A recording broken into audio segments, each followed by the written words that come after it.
नमस्कार दोस्तों, आप सभी का स्वागत है टेक मंडी चैनल पे। और आज हम इस वीडियो में जानने वाले हैं कि मैनेजमेंट क्या होता है। इस वीडियो में मैनेजमेंट क्या होता है, इसके अलावा भी हम बहुत सारी चीज़ें जानने वाले हैं। तो आप इस वीडियो को लास्ट तक देखिए। होप कि आपको ये वीडियो समझ में आएगा, और अगर आपको समझ में ना आए तो प्लीज़ हमें कमेंट कर दीजिएगा कि आपको क्या समझ में नहीं आया। तो सबसे पहले जानते हैं इस वीडियो के बारे में कि हम इस वीडियो में सीखने वाले क्या हैं। तो हम सीखने वाले हैं मैनेजमेंट के बारे में, ऑपरेशंस ऑफ मैनेजमेंट और लेवल ऑफ मैनेजमेंट के बारे में। सबसे पहले बात करते हैं कि मैनेजमेंट होता क्या है। तो देखिए, किसी गोल को अचीव करने के लिए बहुत सारे हमें टास्क फॉलो करने होते हैं।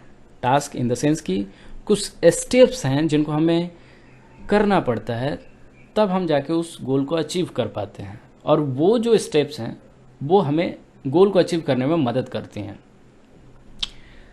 अब इतना डिटेल में तो मुझे जाने की ज़रूरत नहीं है। होप कि आपको टास्क क्या होता है ये सारी चीज़ें तो पता है, ठीक है।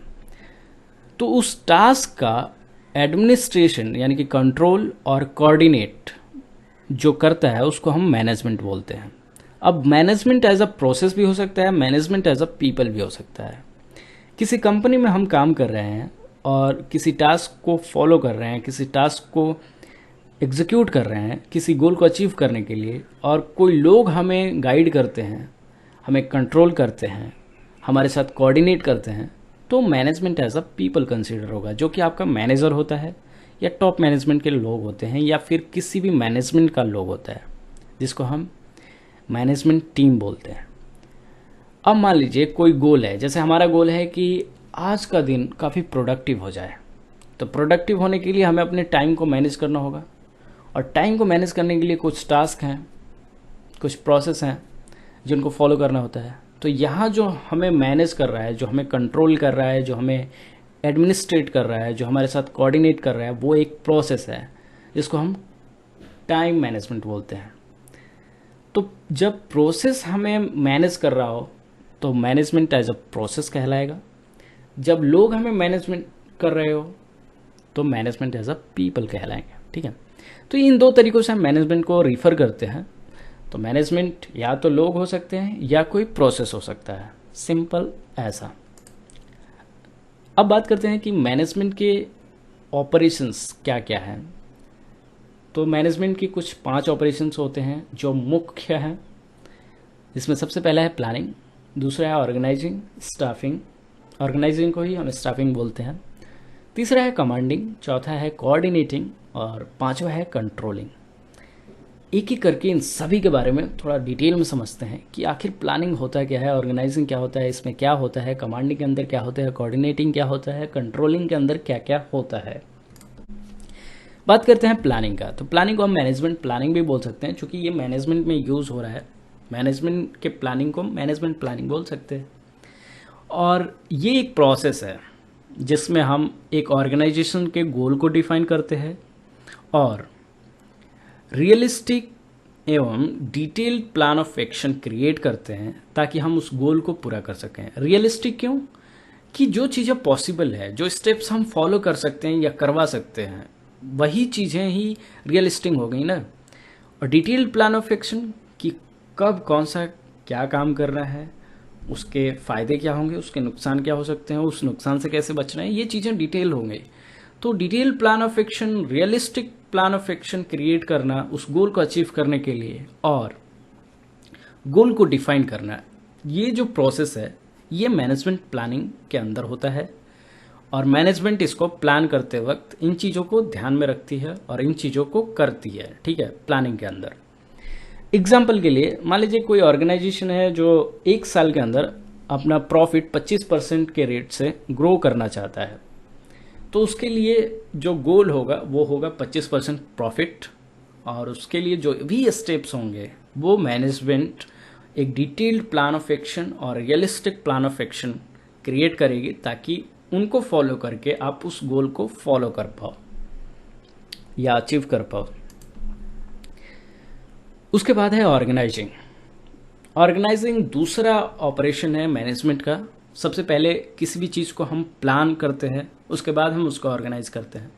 क्योंकि अब गोल डिफाइन हो चुका है, ठीक है, और उसके सारे एक्शन प्लान बन चुके हैं, तो अब समय है इन टास्क को, जो टास्क हमने डिफाइन करे हैं कि कौन कौन से टास्क को हमें पूरा करना होगा तो वो गोल पूरा होगा, उसको असाइन करने की।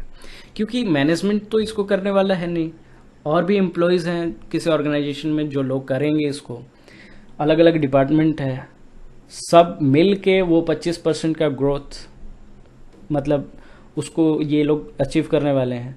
तो उसमें जो भी डिपार्टमेंट है सबको मिलजुल के काम करना होगा। तो ऑर्गेनाइजिंग के अंदर टास्क को असाइन किया जाता है। टास्क की ग्रुपिंग होती है डिपार्टमेंट्स के अंदर। मान लीजिए कि एक ग्रुप ऑफ टास्क मिल गया इस डिपार्टमेंट को, एक ग्रुप ऑफ टास्क मिल गया दूसरे डिपार्टमेंट को, ठीक वैसा ही टास्क को ग्रुप में कर दिया जाता है और उन ग्रुप ऑफ टास्क को अलग अलग डिपार्टमेंट में भेज दिया जाता है कि आपको ये फॉलो करना है, आपको ये करना है, और वो अलग अलग टास्क फॉलो करेंगे तो पूरे ऑर्गेनाइजेशन का गोल अचीव हो ही जाएगा। फिर उन टास्क को कंट्रोल करने के लिए अथॉरिटी डेलीगेट किया जाता है कि हाँ, आपको कितने लेवल का एक्सेस चाहिए, कौन कौन से अथॉरिटी आपके पास होनी चाहिए, ये सारी चीज़ें डिसाइड होती हैं।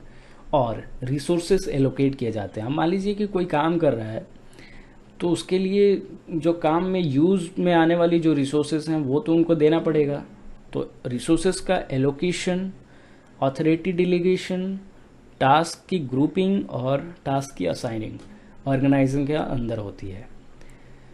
ऑर्गेनाइजिंग काफ़ी कॉम्प्लेक्स होता है और कई बार इसके अंदर सिस्टमेटिक रिव्यू आता है ह्यूमन रिसोर्स, फाइनेंस और प्रायोरिटीज़ का। अब देखिए, ऑर्गेनाइज कर रहे हैं आप चीज़ों को, सारे टास्क अलग अलग लोगों को असाइन कर रहे हैं, अलग अलग डिपार्टमेंट्स को असाइन कर रहे हैं, तो कई बार यहाँ पे आपको ह्यूमन रिसोर्स, फाइनेंस, प्रायोरिटीज़, इन सभी का ध्यान रखना होता है कि कौन से लोग को कहाँ पे आप असाइन करेंगे, कौन से डिपार्टमेंट में रखेंगे, इसके आप जो पेमेंट होगा वो कैसे होगा, और प्रायोरिटीज़ क्या है, सबसे पहले कौन सा काम होगा, सबसे बाद में कौन सा हो सकता है, किसको हम अवॉइड कर सकते हैं, ये सारी चीज़ें। तीसरा जो ऑपरेशन है वो है कमांडिंग। चूँकि आपने प्लान बना लिया, आपने सबको टास्क असाइन कर दिया, सारे डिपार्टमेंट उस पर काम कर रहे हैं, तो अब ये चीज़ें कि आप अपने टीम को इंस्ट्रक्ट करें कि ये ऐसे करो, ये ऐसे करो, और ये आप इंश्योर करें या मैनेजमेंट ये इंश्योर करती है कि उसने अपने जो टीम है उनको मोटिवेट रखा है ताकि मोटिवेटेड टीम उस टास्क को कंप्लीट कर पाए। देखिए, एम्प्लॉयज़ काम तो करेंगे, लेकिन अगर एम्प्लॉयज़ या टीम मोटिवेट नहीं है उस काम को करने के लिए तो उसमें वक्त लगेगा और वो उतना एफिशिएंट तरीके से नहीं होगा जितना एक मोटिवेटेड टीम कर सकती है। तो टीम मोटिवेशन बहुत ही इम्पोर्टेंट फैक्टर है किसी भी ऑर्गेनाइजेशन के लिए। और आजकल मोटिवेशन तो रियल लाइफ में, एक इंडिविजुअल के लाइफ में भी बहुत इंपॉर्टेंट हो गई है। हर किसी को अपने अंदर की हिम्मत पता नहीं होती है, अपने अंदर का टैलेंट पता नहीं होता है, और वो मोटिवेशन के थ्रू बाहर आता है। ठीक है। कमांड कई बार बेस्ट लोगों को, मतलब उनके हिसाब से जो भी वो कर सकते हैं। अब मान लीजिए ऑर्गेनाइजेशन का गोल है, उसमें बहुत सारे टास्क हैं, तो कई बंदे ऐसे होंगे जो एक टास्क को बहुत अच्छे से कर सकते हैं, तो उनको वो टास्क असाइन कर देना। और कई सारे लोग ऐसे होंगे जिनके पास एक यूनिक टैलेंट होगा किसी दूसरे टास्क को परफॉर्म करने का, तो उनको वो टास्क मतलब असाइन कर देना। ये सारी चीज़ें कमांडिंग के अंदर आती है। देखिए, चूँकि प्लान बन गया है, ऑर्गेनाइज हो गया है, अब चीज़ें देखनी है कि किससे वो काम बढ़िया से हो रहा है और किससे नहीं हो रहा है। अगर बढ़िया से जो काम हो रहा है तो ठीक है, नहीं हो रहा है तो उसको दूसरा काम असाइन कर देना जो उसके लिए बेहतर हो और वो जो बेहतरी से कर सकता हो। ठीक है, और ये काम किसी और को दे देना जो इस काम को बहुत अच्छे से कर सकता हो। तो कमांडिंग के अंदर ये चीज़ें देखी जाती हैं और इंश्योर की जाती हैं कि सब अपने तरीके से, जिनके लिए जो बेस्ट है उस तरीके से सबको टास्क असाइन कर दिया गया है। टीम पूरी तरह से मोटिवेट है उस टास्क को अचीव करने के लिए और उस पर काम कर रही है। उसके बाद आता है कोऑर्डिनेशन।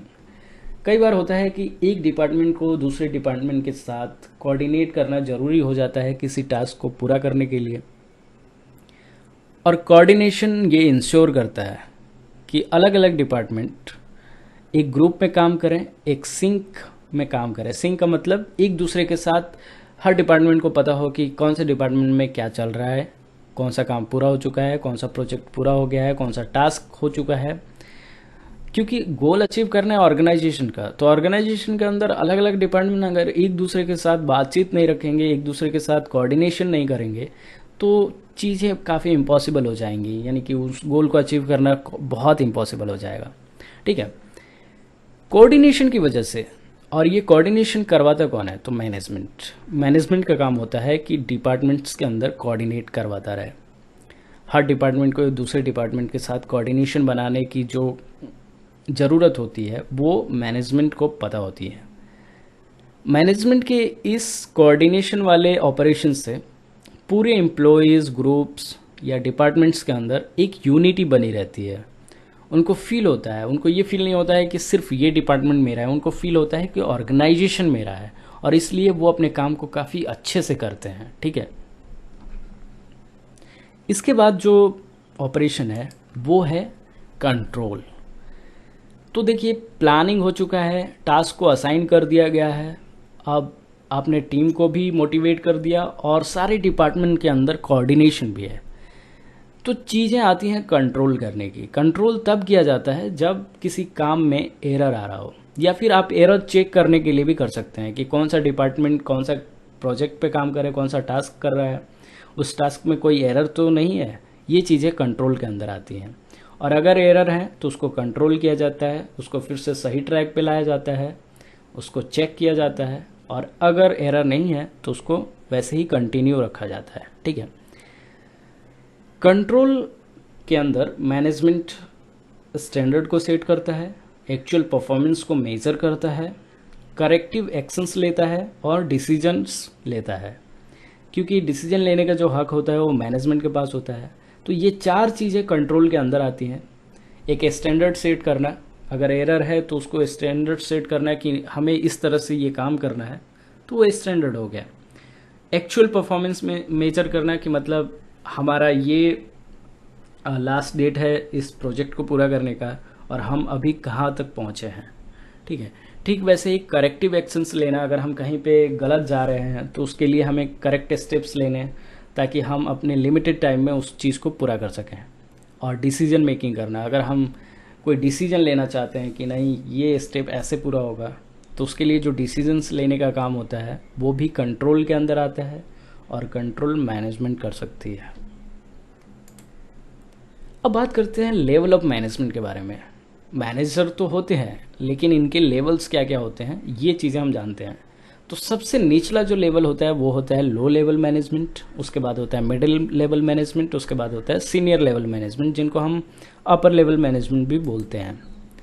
लोअर लेवल मैनेजमेंट क्या होता है, तो लोअर लेवल मैनेजमेंट के अंदर वो लोग आते हैं जो ऑपरेटिव वर्कर्स को देखते हैं। ऑपरेटिव वर्कर्स मतलब जो नीचे, सबसे नीचे काम कर रहे होते हैं, जो फ्रंट लाइनर्स होते हैं वो काम कर रहे होते हो, और उनको जो मैनेज करता है वो होता है लोअर लेवल मैनेजमेंट।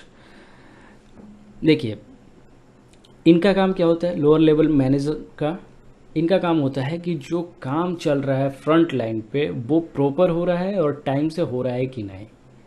किसी भी ऑर्गेनाइजेशन में एक स्ट्रक्चर होता है जो हम आगे इस वीडियो के अंदर देखने वाले हैं, वहाँ हम देखने के बाद सब कुछ समझ जाएंगे। तो लोअर लेवल मैनेजमेंट में आता कौन कौन है, फोरमैन, सुपरवाइजर, टीम लीडर। और लोअर लेवल मैनेजमेंट का काम क्या होता है कि जो सबसे फ्रंट लाइनर काम कर रहे हैं वो प्रॉपर काम कर रहे हैं और टाइम पे काम कर रहे हैं कि नहीं कर रहे, ये चेक करना और उनसे उस टाइम पे काम करवाना। मिडिल लेवल मैनेजमेंट के अंदर अलग अलग डिपार्टमेंट के हेड्स आते हैं, यानी कि मैनेजर, डिपार्टमेंट मैनेजर। जैसे प्रोडक्शन मैनेजर प्रोडक्शन के लिए, सेल्स मैनेजर सेल्स के लिए, और अलग अलग डिपार्टमेंट के मैनेजर हैं। अलग अलग डिपार्टमेंट के जो मैनेजर्स होते हैं वो अपने अपने डिपार्टमेंट के एक्टिविटीज़ के लिए रिस्पॉन्सिबल होते हैं। उनको टाइम से पूरा करवाना और उनके साथ कोऑर्डिनेट करना, ये उनकी जिम्मेदारी होती है। बात करते हैं टॉप लेवल की। तो टॉप लेवल मैनेजमेंट के अंदर आते हैं board of directors, chief executives, vice president, president, founder वगैरह वगैरह। ठीक है, ये लेवल जो है, मतलब ये जो मैनेजमेंट लेवल है, ये बिजनेस को, पूरे बिजनेस को यानी पूरे ऑर्गेनाइजेशन के ऑब्जेक्टिव्स को सेट कर सकता है, उनके लिए पॉलिसीज बना सकता है उस ऑब्जेक्टिव्स को पूरा करने के लिए। जैसा कि मैंने आपको एग्जाम्पल में बताया था कि 25% प्रॉफिट वो किसके द्वारा लिया गया होगा डिसीजन, वो किसके द्वारा तय किया जाएगा कि कितना प्रॉफिट हमें कौन से साल में चाहिए। तो ये टॉप लेवल के जो मैनेजर्स होते हैं, जो सीईओज होते हैं, जो डायरेक्टर्स होते हैं, ये इनका काम होता है। ये लोग वैसे डिसीजंस लेते हैं, वैसे ऑब्जेक्टिव सेट करते हैं और उसको पूरा करने के लिए ये लोग अपने मैनेजर्स को पॉलिसीज़ बना के दे देते हैं, स्टैंडर्ड बना के दे देते हैं कि ये करो। फिर मैनेजर उसको इम्प्लीमेंट करने के लिए अपना अलग अलग ऑपरेशन परफॉर्म करता है और तब ये चीज़ें होती हैं। टॉप मैनेजमेंट पूरे ऑर्गेनाइजेशन के कंट्रोल को एक्सरसाइज करता है, यानी कि जो पूरा ऑर्गेनाइजेशन है, अलग अलग डिपार्टमेंट की बात नहीं कर रहा हूँ, पूरे डिपार्टमेंट, उनका ग्रुप, पूरे एम्प्लॉयज़ जो एक ऑर्गेनाइजेशन के अंदर हैं, उनको टॉप मैनेजमेंट कंट्रोल करता है। ठीक है, इस इमेज में आप देखिए कि सबसे ऊपर सीईओज हैं, नीचे मैनेजर्स हैं, एक तरफ प्रोडक्शन डिपार्टमेंट है, दूसरी तरफ मार्केटिंग है। प्रोडक्शन मैनेजर के अंदर फॉरमैन है, फॉरमैन यानी कि सुपरवाइजर या टीम लीडर आप बोल सकते हैं। तो प्रोडक्शन के अंदर फैब्रिकेशन है और असेंबली लाइन है। फैब्रिकेशन के नीचे बहुत सारे वर्कर्स हैं और असेंबली के अंदर बहुत सारे वर्कर्स हैं। तो यहाँ वर्कर्स जो फैब्रिकेशन के अंदर हैं वो फैब्रिकेशन को पूरा करने के लिए काम करेंगे, असेंबली के अंदर जो वर्कर्स हैं वो असेंबली को पूरा करने के लिए काम करेंगे। असेंबली वर्कर्स को मैनेज करने के लिए असेंबली टीम लीडर या फॉरमैन चाहिए। जो वर्कर्स फैब्रिकेशन में काम कर रहे हैं उनको मैनेज करने के लिए फैब्रिकेटेड मैनेजर चाहिए और वो फॉरमैन है।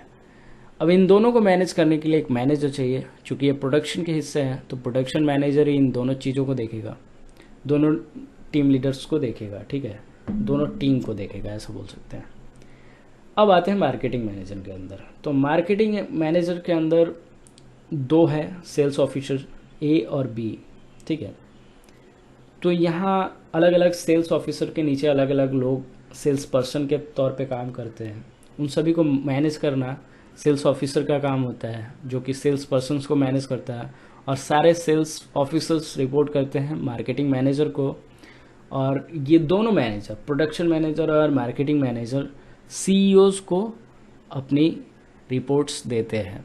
अपने टीम का जो भी प्रोग्रेस है ये सारी चीज़ें सीईओज को बताते हैं। तो कुछ इस तरह से स्ट्रक्चर होता है किसी भी मैनेजमेंट का। तो होप कि आपको ये चीज़ें समझ में आई हो। अगर समझ में नहीं आया तो आप कमेंट में पूछ सकते हैं कि क्या समझ में नहीं आया। मिलते हैं नेक्स्ट वीडियो में, तब तक के लिए धन्यवाद।